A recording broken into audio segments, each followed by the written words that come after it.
Au nom puissant de notre Seigneur Jésus, est-ce que vous pouvez acclamer pour la gloire du Seigneur? Ok. Je demande au papa, vous pouvez même occuper les chaises qui étaient derrière moi là. Papa JC, venez de l'autre côté. Il y a Gédéon, venez aussi. Vous pouvez vous asseoir ici. Ok. Blague, c'est derrière. Ok, j'aime ça. Avec tout respect que je vous dois, je vous supplie de vous tenir debout pour la lecture des Saintes Écritures.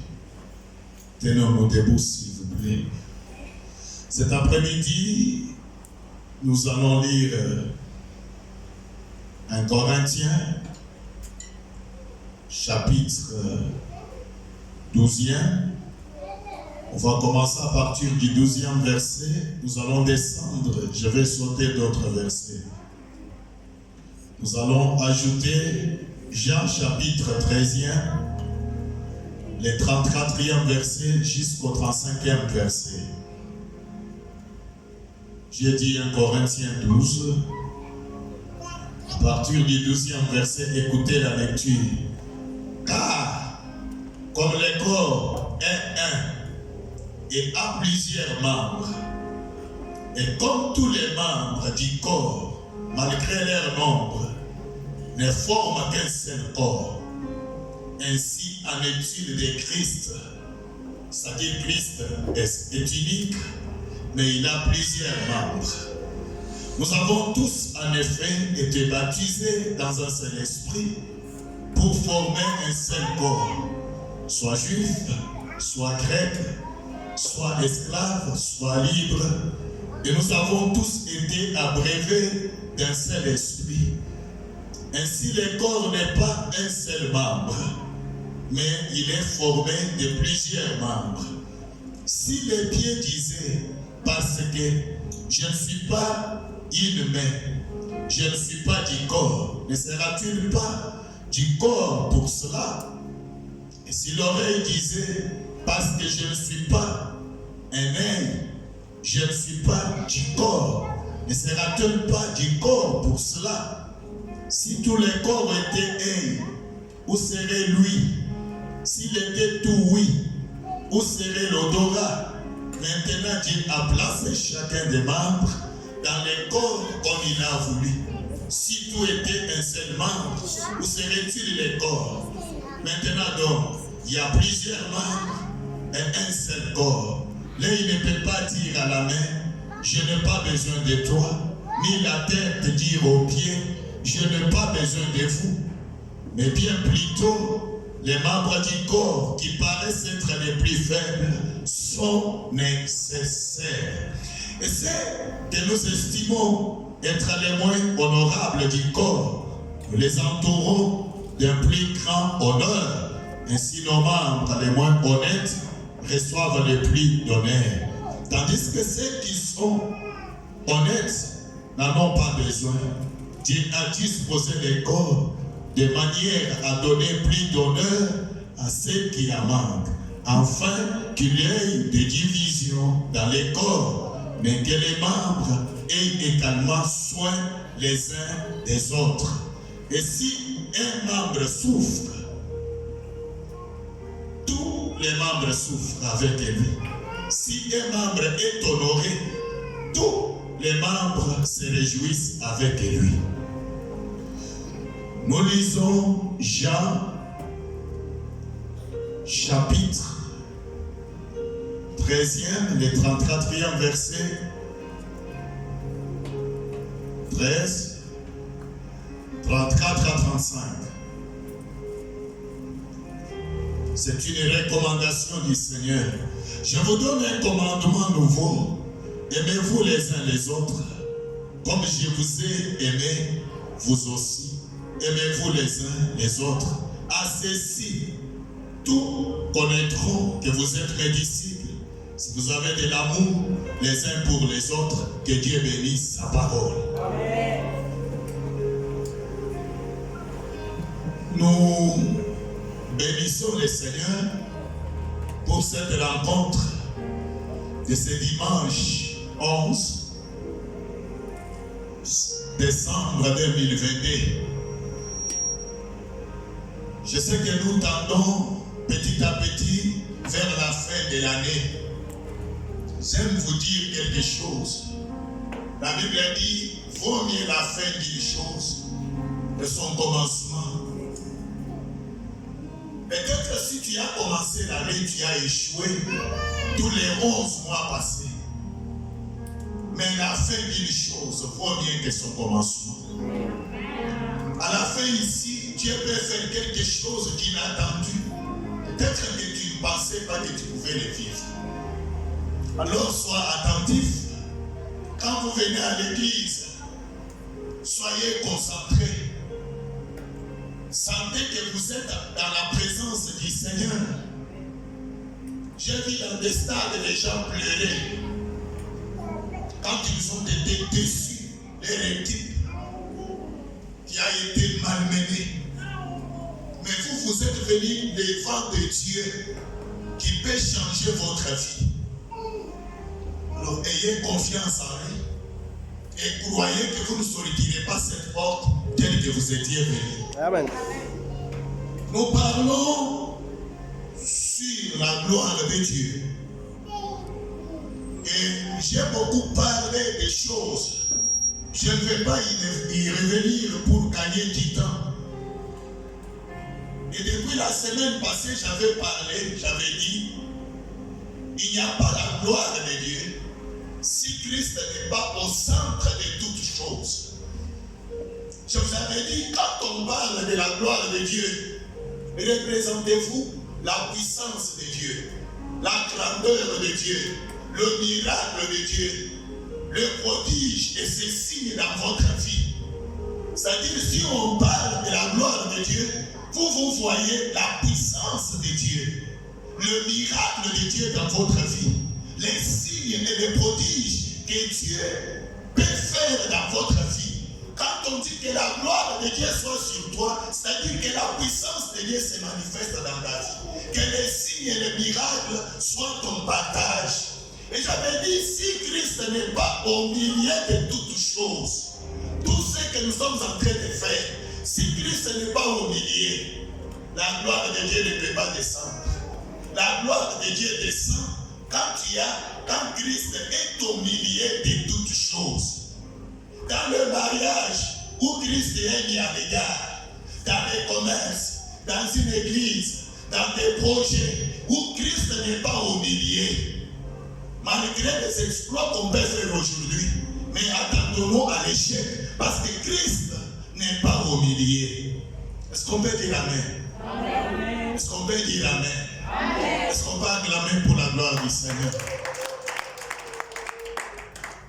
Je vous ai dit, l'Éternel a dit à Moïse, écoutez-moi bien, d'aller construire le tabernacle.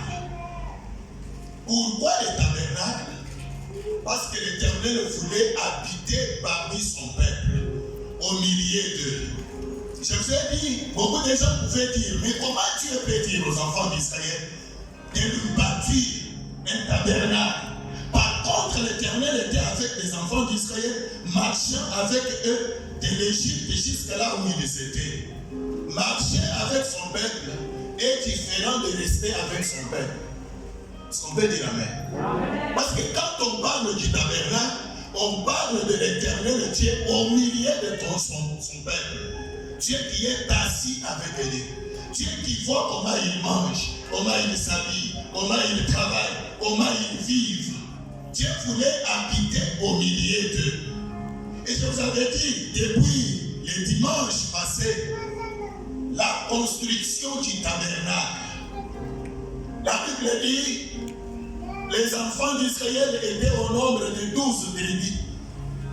Au septentrion, il y avait 3 tribus. À midi, il y avait 3 tribus.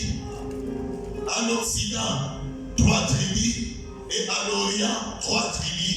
Et au milieu d'eux, il y avait le tabernacle. Je vous ai dit, le tabernacle avait 3 grandes parties. La première partie, c'était le parvis. Dans le parvis, il y avait l'autel des holocaustes, la cuve de rein. Et la deuxième partie, c'était le lieu saint.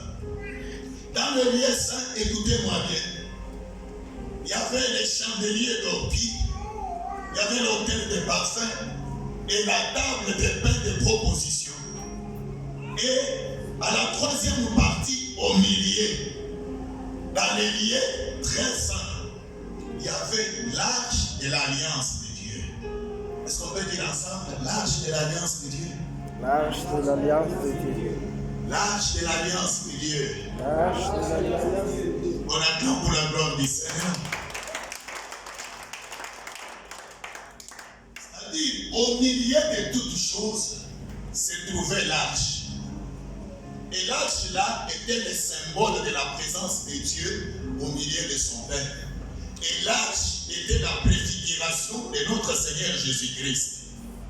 Et la Bible dit, comme l'arche de l'alliance de Dieu était au milieu de toutes choses, comme je vous ai dit, si le Seigneur Jésus-Christ n'est pas au milieu de tout ce que nous allons faire, nous allons échouer. Et la gloire de Dieu ne peut jamais descendre. La Bible dit, comme l'arche de l'alliance de Dieu était au milieu, la gloire de Dieu, quand on a fini toutes choses, la gloire de Dieu était descendue sur le tabernacle. On va clamer pour la gloire du Seigneur. L'arche de l'alliance de Dieu, qui est le symbole de la présence de Dieu. L'arche de l'alliance de Dieu, qui est la préfiguration de notre Seigneur Jésus-Christ. Comme l'arche était au milieu, la gloire de Dieu n'a pas tardé de descendre. Comme la gloire de Dieu était au milieu du camp des enfants d'Israël, la Bible dit la gloire de Dieu était descendue. Je voudrais exagérer. Est-ce que je peux exagérer? Est-ce que je peux exagérer? La Bible dit, dans l'arche de l'alliance de Dieu, il y avait trois choses. Écoutez, je vais exagérer. Il y avait trois choses dans l'arche de l'alliance de Dieu. La première chose, c'était la manne. La manne que les enfants d'Israël ont ramassée, mangeaient un jour. Et le deuxième jour, la manne était infectée. Les jours de sabbat, la manne pouvait faire 2 jours. Mais la Bible dit, la manne de Dieu, qui était mise dans l'arche de Dieu, a fait 40 ans sans pour autant être infectée. Ouvrez vos oreilles. La manne parle de la provision divine. Est-ce que vous m'entendez? Est-ce que vous m'entendez? Si Christ est au milieu de votre mariage, si Christ est au milieu de votre vie, si Christ est au centre de toutes choses, la bénédiction qu'il va devenir, ça sera une bénédiction qui va demeurer. Alléluia. Est-ce que vous m'entendez? Tu ne seras pas béni aujourd'hui et demain tu restes même vide. On t'engage aujourd'hui et demain on te chasse du boulot. Tu te maries aujourd'hui, 2 ans après vous divorcez. Non! C'est la provision divine.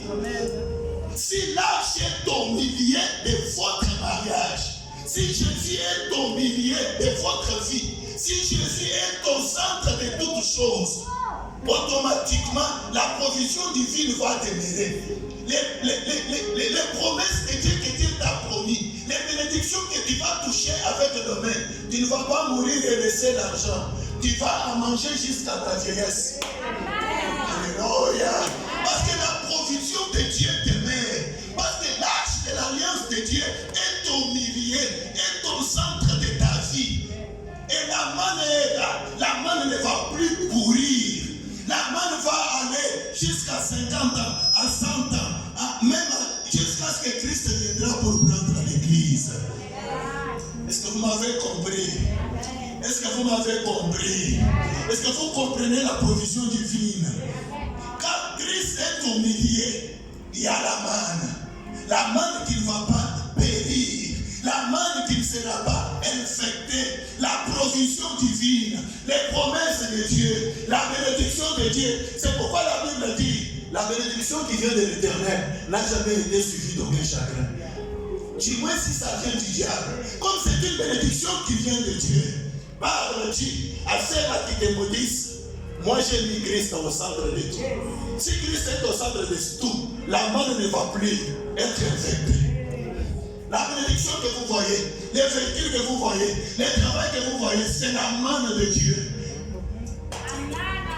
Est-ce que vous m'entendez? Est-ce que l'église vous m'entendez? Les mariages que vous voyez, c'est la manne. La manne est dans l'arche. L'arche est au milieu de ma vie. J'ai mis Christ au centre de toutes choses. Ce travail va demeurer. Mes enfants demeureront. Mon travail va demeurer. Mon mariage, tout ce que je fais, ça va demeurer. Malgré les malédictions, malgré tout ce que je suis en train de faire, la manne n'a pas pourri dans l'arche.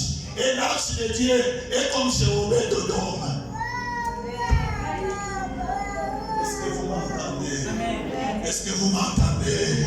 Souvenez-vous, quand Obed-Edom a pris l'arche de Dieu et l'a mis dans sa maison, même le roi David a convoité la bénédiction de cet homme Obed-Edom. Mettez Christ au centre de toutes choses, vous verrez ce que Dieu va faire. Est-ce que vous m'entendez? Maman Nelly, tu m'entends? Maman Hélène, tu m'entends? Obed-Edom a pris l'arche de Dieu. Il l'a mis au milieu de tout, dans sa maison. Et la Bible dit, la gloire de Dieu était descendue. Même le roi a appris que Dieu avait béni Obed-Edom à cause de la présence de l'arche de Dieu dans sa vie. Est-ce que vous m'entendez, mes enfants? Est-ce que les enfants, vous m'entendez? Est-ce qu'on va acclamer pour la gloire du Seigneur?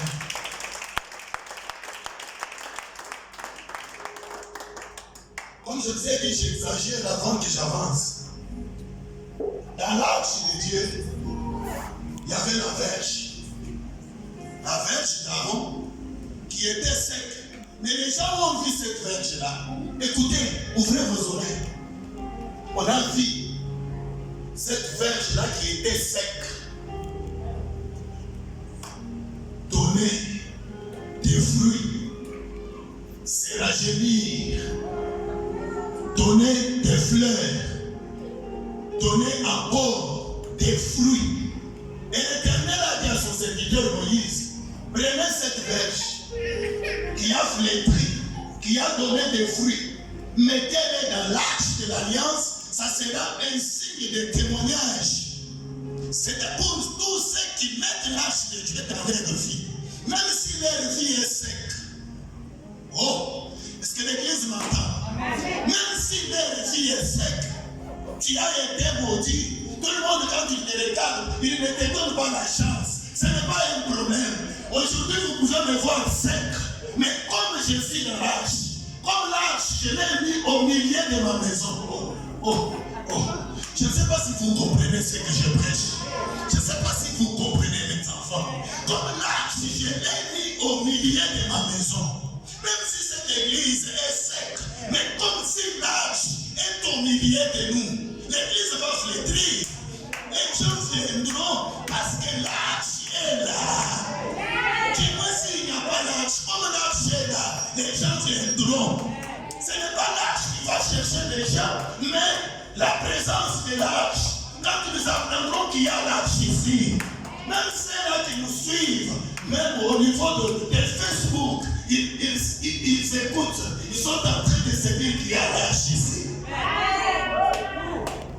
Même si c'est sec, ce n'est pas un problème. Mettez ça dans l'arche de l'alliance de Dieu. Ça sera un signe de témoignage. Tous ceux qui sont secs vont flétrir, vont donner des fruits. Pourquoi? Parce qu'ils ont mis l'arche de l'alliance au milieu de toutes choses. Est-ce que vous m'entendez? Est-ce que vous m'entendez? Est-ce qu'on va attendre pour la gloire du Seigneur?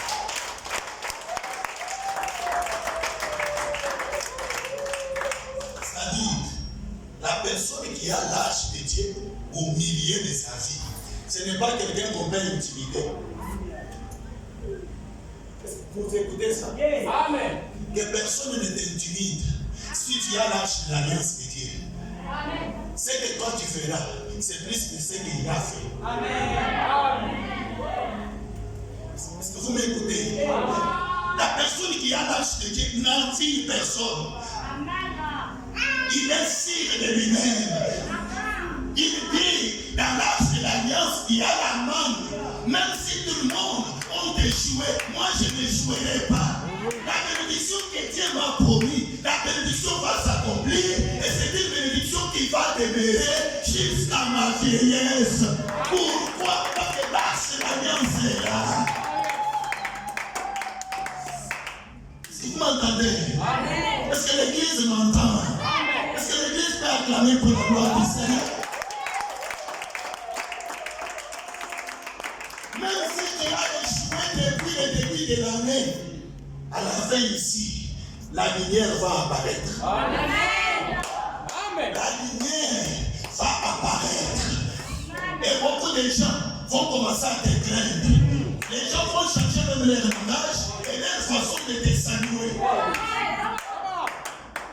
Pourquoi? Parce que l'arche de l'alliance n'est pas loin, il est là. L'arche que Obed avait amené dans sa maison, quand tu as amené dans ta vie, l'arche est là. Est-ce qu'on peut dire ensemble l'arche est là? Est-ce qu'on peut dire l'arche est là? On peut dire encore l'arche est là. On va acclamer très fort pour la gloire du Seigneur.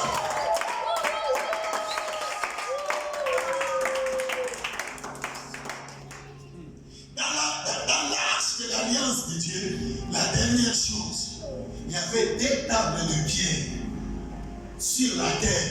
Dieu avait écrit avec son doigt. Est-ce que vous m'entendez? Qu'est-ce que Dieu avait écrit? Dieu avait écrit sa loi. Qu'est-ce que je veux dire par là? La loi de Dieu est plus que la loi de ta famille. Amen. Oh yes. Est-ce que vous m'entendez?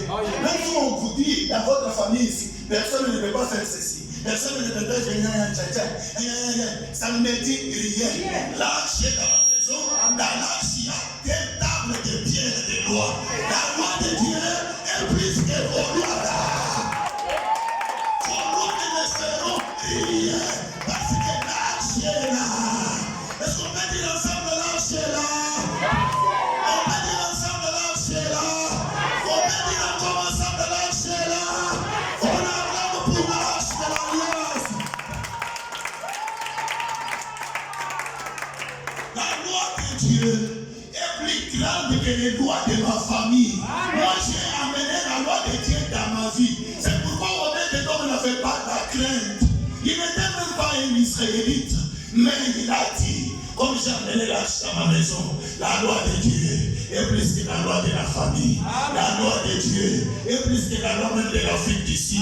La loi de Dieu prime sur tout. La loi de Dieu va m'ouvrir des portes qui étaient fermées. La loi de Dieu va me déclarer un homme béni. Là où j'étais maudit, la loi de Dieu me dit que je suis béni. On acclame pour la loi de Dieu.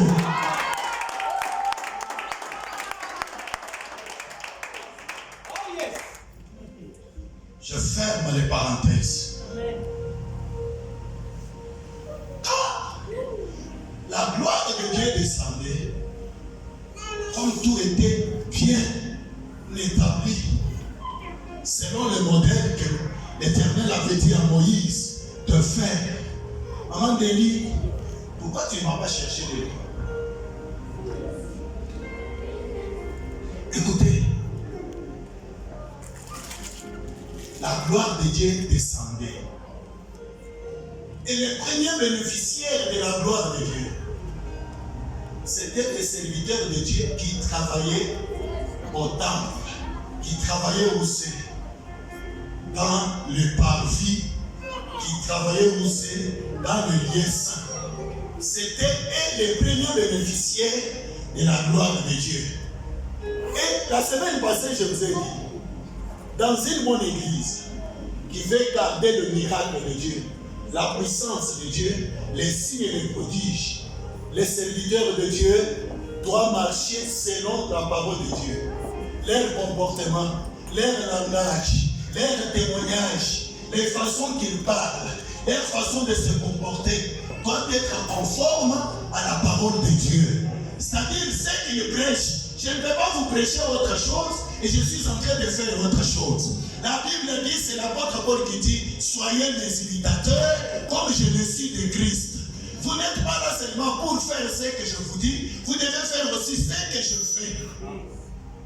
L'Église m'entend. Un serviteur de Dieu doit contrôler son langage. L'apôtre Paul dit aux serviteurs de Dieu et servantes de Dieu qui travaillaient avec lui, que personne ne méprise votre jeunesse, mais soyez un modèle en parole, en foi, dans tout ce que vous êtes en train de faire. Comment tu peux prêcher la foi et toi tu n'as pas la foi? Est-ce que vous m'entendez? Est-ce que vous m'entendez? Même si je marche sans souliers, mais je déclare que mon Dieu est puissant, mon Dieu est capable. Alors c'est ça un serviteur de Dieu. Un serviteur de Dieu doit être modèle dans la foi, dans la conduite. Comment est-ce qu'il se conduit? Comment est-ce qu'il marche? Ce qu'il enseigne doit être conforme à son comportement, à son habitude, à sa vie. L'Église m'entend? Surtout dans ces pays où les pasteurs ont des quels frères. C'est écrit où? C'est écrit où dans la Bible? Alors comment tu peux être pasteur et avec le fil de l'église comme tel frère? Ça ne se fait pas. Ça ne se fait pas. Alors tout ce qui est écrit dans la Bible, vous êtes serviteur de Dieu, vous êtes la personne qui reçoit la gloire de Dieu pour la transmettre au peuple de Dieu. Alors ton comportement, ta façon d'agir, ta façon de faire des choses, ta foi, ton comportement, ce qui sort de ta bouche, un modèle à parole. Il n'y a pas une bonne chose comme les paroles qui sortent de nos bouches. La parole peut tuer, la parole peut donner la vie. Alléluia. C'est comme je vous avais dit autrefois, ne vendons pas notre héritage. Notre église, c'est notre héritage. Nous ne pouvons pas parler mal de notre église. Nous ne pouvons pas parler mal de notre pasteur. Nous ne pouvons pas parler mal des membres de l'église. Nous sommes en train de vendre notre héritage. Et surtout les serviteurs. Quand tu parles, toi serviteur, tu parles mal de l'église. Mais tu vas affaiblir les membres de l'église. C'est toi qui veux fortifier. C'est toi qui peux encourager. Amen. Amen. Amen. Ne sois pas acclamé pour la gloire du Seigneur. Même entre les serviteurs, nous devons nous aimer. Nous devons oublier certaines choses. Nous pouvons nous encourager, nous fortifier. Celui qui est faible, on peut le fortifier et non le critiquer. L'aider à être là, servir Dieu. C'est ça ce que Dieu veut. Maintenant, quand les serviteurs sont unis, la gloire de Dieu est là. La gloire descend. La gloire est au milieu de nous. Amen. Amen. Amen. Amen. Maintenant, j'avance. La gloire de Dieu ne restait pas seulement là dans le parvis et dans le lieu saint. Mais la gloire de Dieu se répandait sur les 12 tribus des enfants d'Israël. Maintenant, je suis dans votre camp. Est-ce que vous m'entendez? Est-ce qu'on peut acclamer pour la gloire du Seigneur?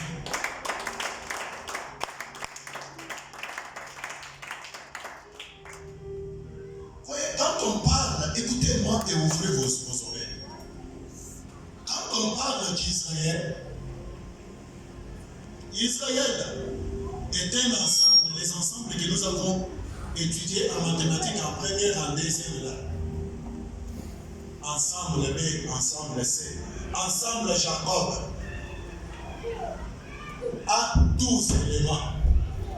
C'est-à-dire, les enfants d'Israël, là, tous les enfants d'Israël ne venaient pas nulle part. Tous, c'était des enfants de Jacob.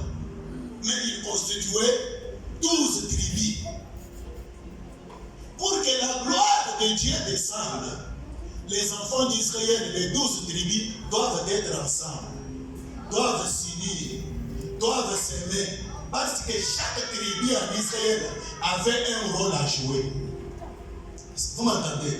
Que ce soit même la tribu de Benjamin, les plus jeunes, avaient toujours un rôle à jouer. Dans une bonne église, chaque membre de l'église a un rôle à jouer que nous ne pouvons pas négliger. Même celui qui amène des enfants aux toilettes, c'est un rôle.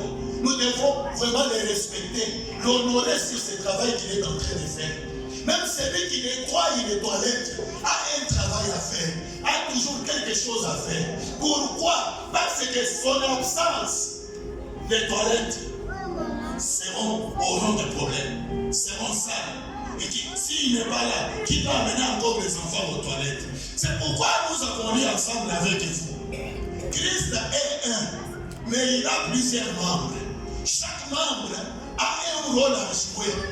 Tel que nous sommes là, nous sommes membres. Peut-être toi tu es un doigt, peut-être l'autre est l'œil, l'autre est l'oreille, l'autre peut-être c'est les pieds. Tous nous constituons les membres autour de Christ. Et chaque membre a un rôle à jouer. Il ne faut pas acclamer pour la gloire du Seigneur.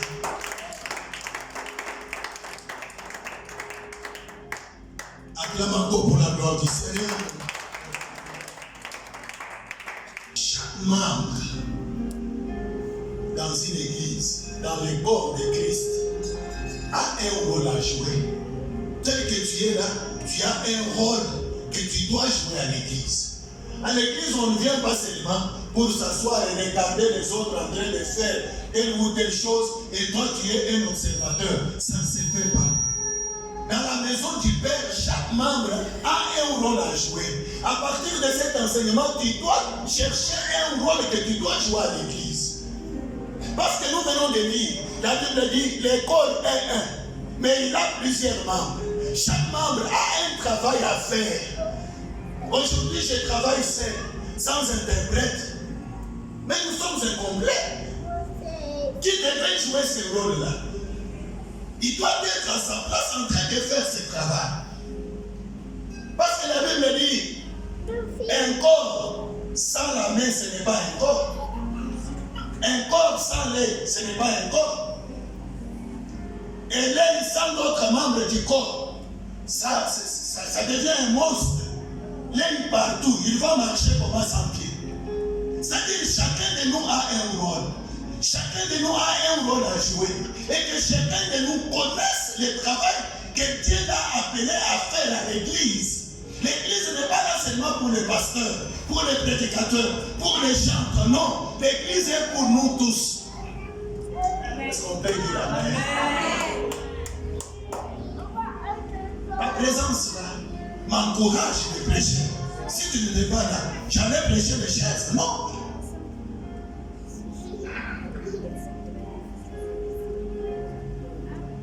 Alors, chaque membre a un rôle à jouer. Parce que quand la gloire de Dieu quitte les serviteurs de Dieu, va se répandre parmi les 12 tribus des enfants d'Israël. Maintenant, les enfants d'Israël doivent aussi garder cette gloire-là. Ils gardent la gloire comment? C'est en connaissant le rôle qu'il fait, en connaissant son rôle sur le corps de Christ. Gédéon, tu t'absentes à l'église 6 mois. Quel est ton rôle? Est-ce que tu connais ton rôle à l'église, aux membres? Tu es attaché au corps.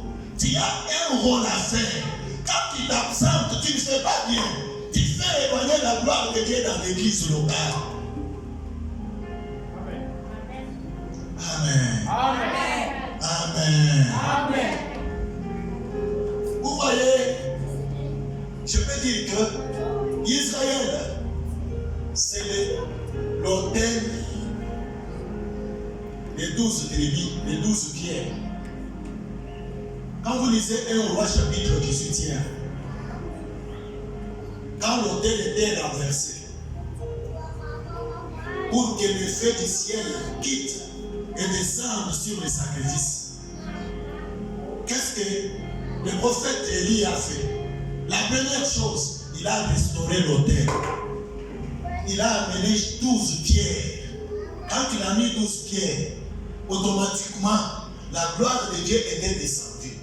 Quand les peuples de Dieu sont unis, ils s'aiment. Ils sont les membres d'une même famille. Tel que nous sommes ici, nous avions déjà quitté nos familles, nous constituons une autre famille. Est-ce que vous connaissez que cette église ici, nous sommes une famille? Est-ce que mes enfants, vous connaissez ça?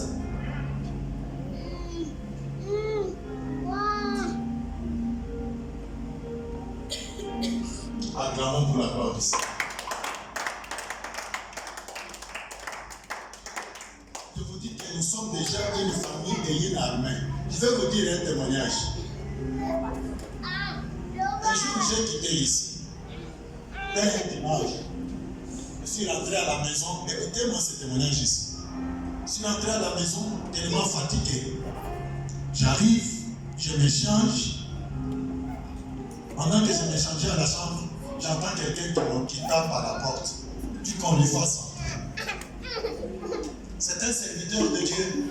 Je cite même son nom. C'est un témoignage. Serviteur de Dieu. Jean. Il travaille à la centrale. Il me dit, papa, je suis malade. Je suis venu te voir.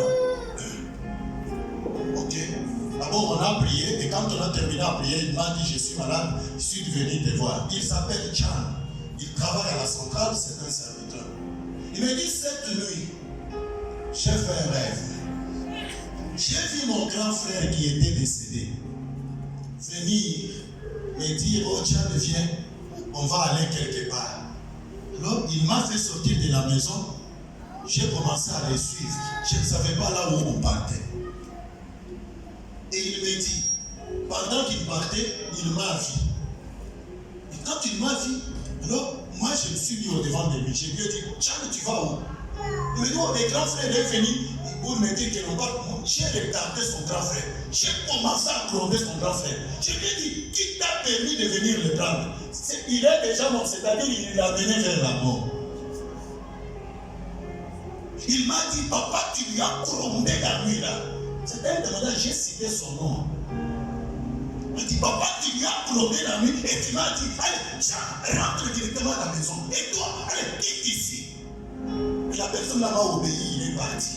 Et je lui ai dit, je ne veux pas que tu... Je lui ai dit des choses. Je ne veux pas que tu te mettes encore en colère. Range ta vie avec ta petite sœur. Tu m'as dit des choses que je devais faire. C'est ainsi que je suis venu te voir. Pourquoi il m'a vu dans ses rêves? J'ai combattu pour lui. Parce que c'était un membre de notre famille. Amen. Amen. C'était un membre de notre famille. Et je l'aime dans mon cœur comme membre de notre famille. Et lui aussi, même en tant que membre de notre famille. En dehors des pasteurs, moi je n'irai pas au ciel parce que je suis pasteur. J'irai au ciel parce que je suis un enfant de Dieu. Un enfant de Dieu doit connaître des principes de base d'un enfant de Dieu. Un enfant de Dieu doit aimer les autres. Jésus dit, je vous laisse les commandements. Aimez-vous les uns des autres. Dans une bonne église, on ne doit pas se haïr. On ne doit pas se sous-estimer. On ne doit pas vraiment avoir de la haine contre une autre personne. Nous sommes dans une famille. Même si quelqu'un t'a fait du mal, pardonne-lui. Aime-nous. Aime ton frère. Aime ta soeur. Même si quelqu'un vient pour parler mal de ton frère, essayez un peu de parler bien de lui. Que l'on dise non, ça c'était une famille. Ils sont en famille. Nous sommes dans une même famille. Nous sommes les membres d'une même église. On vous dit seulement, Pamela a fait, tu parles, même les gens qui viennent du dehors disent, mais ce n'est pas possible. Il vous dit, mais je ne viendrai jamais dans votre église là. Comment est-ce que je vais venir? Moi je suis venu pour te dire telle chose pour ta soeur. Toi tu pouvais même mieux parler pour lui. Tu commences à parler mal. Et nous sommes là pour dire, les gens ne viennent pas. Mais d'abord, les gens ne voient pas l'amour que nous avons pour tout un chacun de nous. S'il traite sa sœur comme ça, comment est-ce que moi, qui est en dehors, moi aussi, il va me traiter? Jamais je ne viendrai pas dans cette église-là. Est-ce qu'on peut dire Amen? Amen. Même si tu as appris que quelqu'un a parlé mal de toi, tu vas aussi parler mal de lui parce qu'on a parlé mal de toi. La Bible a dit, priez pour vos ennemis. Est-ce que vous m'entendez? Amen. Peut-être, je ne sais pas quel esprit m'a fait pousser Gédéon de parler de la sorte. Mais je ne savais pas que Gédéon c'est mon frère.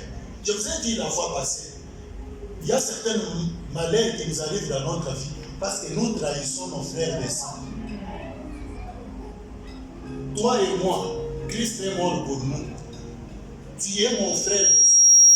Je ne peux pas parler mal de toi. S'il y a un problème, il faut que je te le dise. Papa Alain, tu vois, on peut ranger, on peut rester ensemble parce que nous sommes les brebis de la même pâturage. L'église m'entend. Jésus dit, je vous laisse un commandement. C'est un commandement nouveau. Aimez-vous les uns les autres. Aime ton frère comme toi-même. Mes frères et sœurs, je vous dis, en 7 derniers mois de l'année 2022, change ta façon de voir les choses. Change ta façon de voir ton frère, ta sœur, membre de cette église. Créons l'amour en nous. Demandons au Seigneur de nous aimer. Pardonnons-nous les uns les autres. Recourons à l'amour qu'avait l'Église de base du Seigneur Jésus-Christ. Recourons à ça. L'Église primitive. Ils avaient de l'amour chacun pour l'autre. Nous sommes à la fin de l'année. Comment tu ne peux pas faire une surprise à ton frère? Moi, je ne veux pas dire que c'est seulement à moi le pasteur, mais non. Non, nous sommes à la fin de l'année. Je peux faire une surprise. Maman Hélène, tu es où? Je suis à la maison. Vous savez que depuis que vous êtes dans cette église, je ne connais pas votre adresse. Envoie-moi ton adresse. Vous êtes à la maison? Oui, je suis à la maison. J'arrive, maman. Tu prends le taxi. Tu achètes quelques provisions, tu arrives à la maison là, maman, je suis venu te voir, vous êtes ma soeur, vous vous embrassez là, vous prenez quelque chose, vous donnez à ta soeur. Pourquoi ne pas le faire? Mais vous le faites pour les membres de votre famille. Vous oubliez qu'ici, nous sommes dans une famille, pourquoi vous oubliez ça? Est-ce que je peux parler? Est-ce que je peux parler? Écoutez, quand il y a des problèmes dans votre famille, vous les traitez comment? Peut-être vous dites que personne ne sache pas cette affaire. C'est simplement ma bête. Ça va suyer la réputation peut-être de mon mari, de ma femme, de mes enfants, de ma tante, de mon oncle, de mon père, de ceci ou cela. Vous gérez ça. Parce que c'est dans la famille que ça ne sorte pas. Les Français disent, les linges sales se lavent où? En famille. Maintenant, ici à l'église, nous sommes aussi dans une famille. Maintenant, quand tu as un problème, pourquoi on ne les gère pas? Pourquoi vous exposez? Comme ça, ce n'est pas une famille. Là, nous sommes dans une mutualité. Je croyais que tu allais dire Amen. Amen. Là, ça devient une mutualité. Ce n'est pas une famille. Là, il faut qu'on rentre dans nos familles. Parce que dans les familles où nous sommes sortis, on peut y avoir même un cas d'inceste. On gère ça. Que les gens ne sachent pas. Même les cas de la sorcellerie, on gère ça. Oui, il y a un problème, on gère. C'est pas que quelqu'un sache. On garde ça jalousement. Ce sont les secrets de la famille, on ne peut pas les faire sortir. Maintenant, à l'église, la famille de Dieu, la famille de Dieu, un petit rien.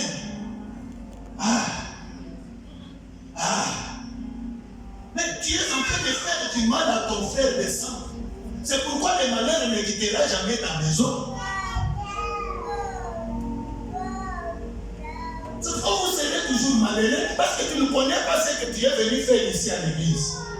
Tu ne connais pas ce que tu es venu faire dans cette famille. D'ailleurs, cette famille est plus que la vôtre. Christ est mort, il a donné son sang pour cette famille. Et tu ne connais pas la valeur du sang qui nous a réunis, qui nous a mis ensemble. Tu ne sais pas que la personne que tu fais du mal là, Christ est mort pour lui.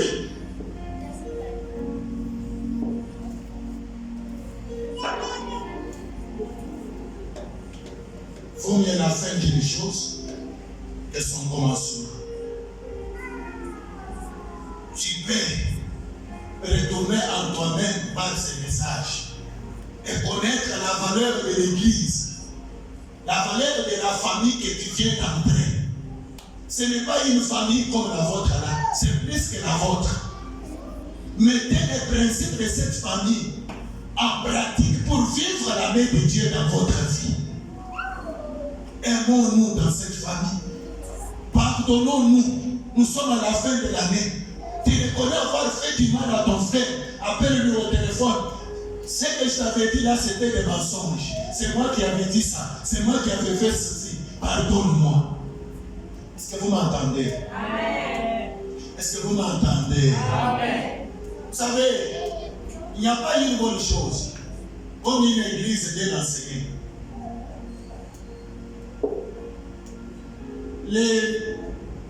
Avant que je vienne ici,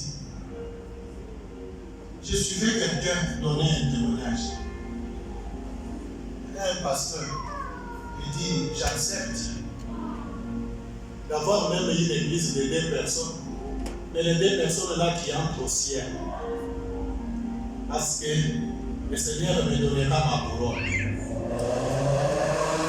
Écoutez, même ceux-là qui me suivent sur Facebook, écoutez.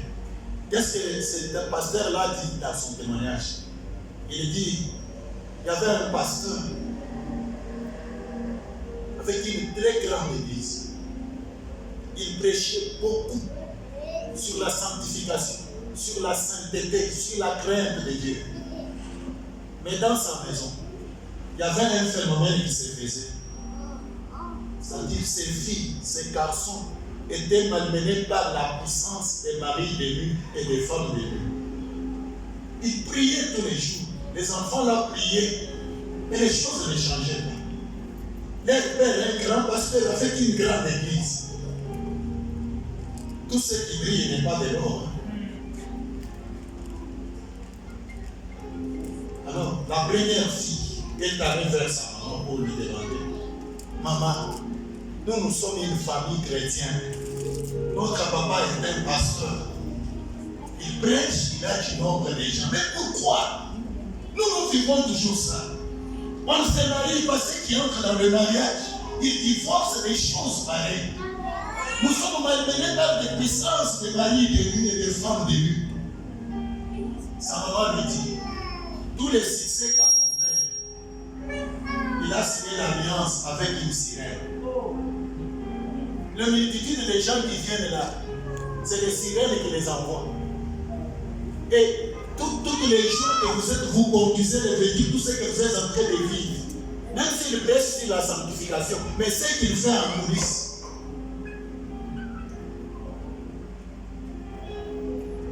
C'est pourquoi pasteur là a dit, moi je préfère même une église de 2 membres, mais que je vais faire entrer au ciel. Le message de cet après-midi va te faire entrer au ciel. Aimez-vous les uns les autres. Cette église ira de l'avant par amour. Amour d'entre nous. Même si quelqu'un a fait du mal, nous devons lui pardonner. Avancer, aller de l'avant. Malgré les raisons qu'il peut donner, aimons-lui. Embrassons-le. Emmenez-lui dans la famille. Nous sommes dans une même famille, la famille chrétienne. Tenons-nous bien.